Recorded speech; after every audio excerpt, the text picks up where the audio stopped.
All right, everybody, here we go with the notes for Chapter 1, the Marketing and Media Ecology. Welcome to the class. Let's get started. The marketing process is vital to the vigor of the American economy, and the media are integral elements in that marketing process, and thus to the economy's health and stability.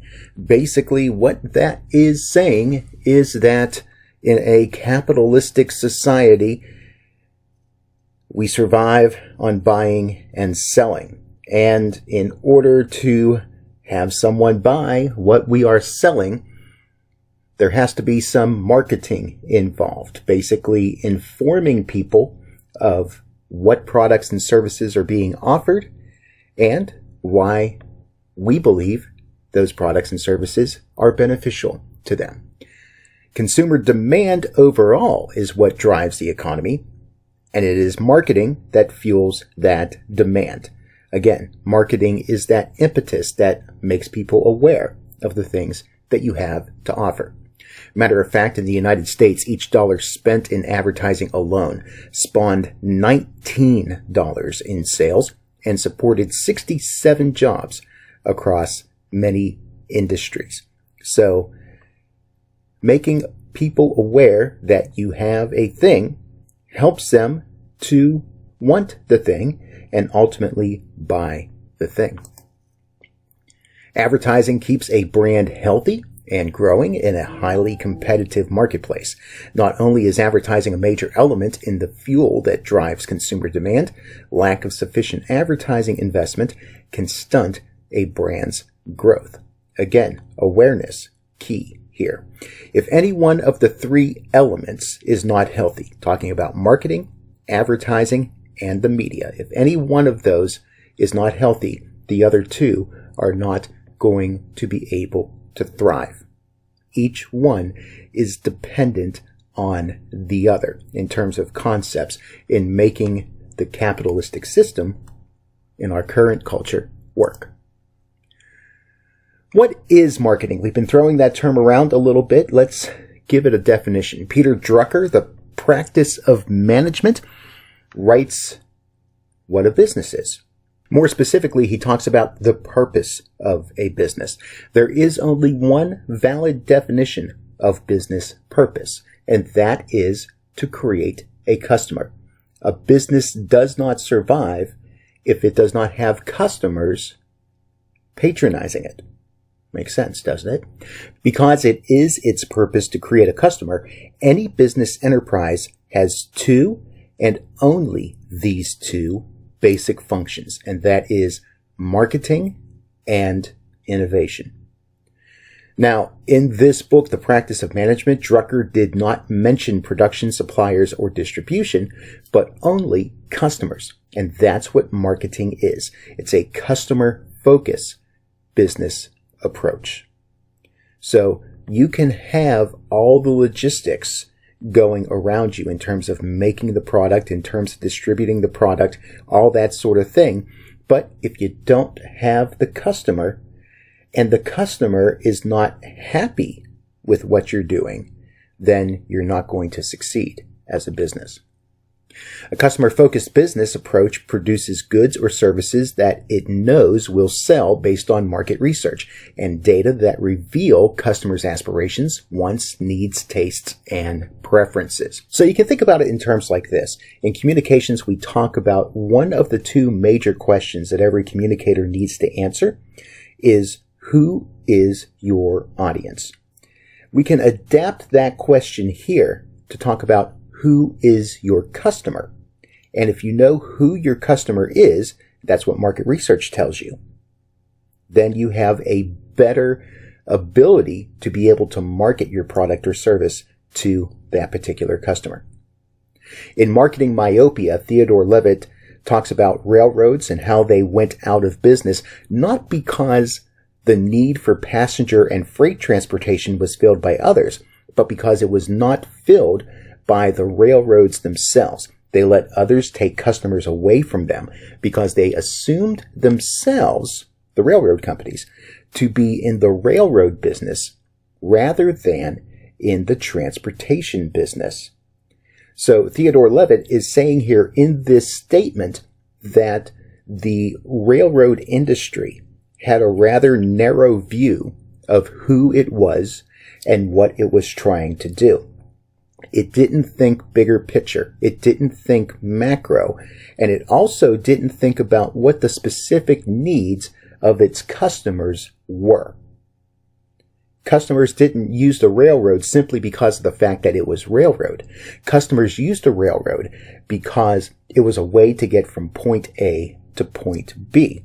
And then, as the evolution of transportation went along, the railroad industry kind of forgot that. And because of that, and some of the limitations compared to other forms of transportation, the railroad industry did start to lose customer and revenue base. In today's digital age, economy consumers rule because the availability of information on the web has switched the information asymmetry. In other words, consumers no longer rely on salespeople to provide information about products or services. Businesses need to recognize that customers now have a greater control in the marketplace. Because of the digital world that we live in, lots and lots and lots of information is available to just about anyone that knows how to use a web search engine. Because of that, there's no longer the advantage of knowledge or the disadvantage of ignorance that there once was, because everything's out there in the open for the most part. Because of that, they can no longer, as businesses, think of themselves in certain ways that they can take advantage of customers or clients in one particular way or another, because the truth of things is very easy to find out. Now, let's talk about the internet and AdWords disrupting marketing and advertising in this regard. The internet completely has disrupted marketing. It switched the focus of marketing from mass marketing in the mass media to marketing to one individual at a time in customized, personalized, and fragmented media. You're no longer, quote unquote, broadcasting one particular message to a wide swath of people. You're now taking a particular message and you're custom tailoring it to a particular person that may benefit from what it is that you have to say, what you have to communicate. And marketing has needed to change the way that it thinks about how to present goods and services to people in that regard. Let's take a look at the value chain. There is a graphic in your textbook that helps to explain this somewhat. The pre-internet advertising structure showed the way that we've kind of seen the evolution of how things have gotten to the point that we are in today.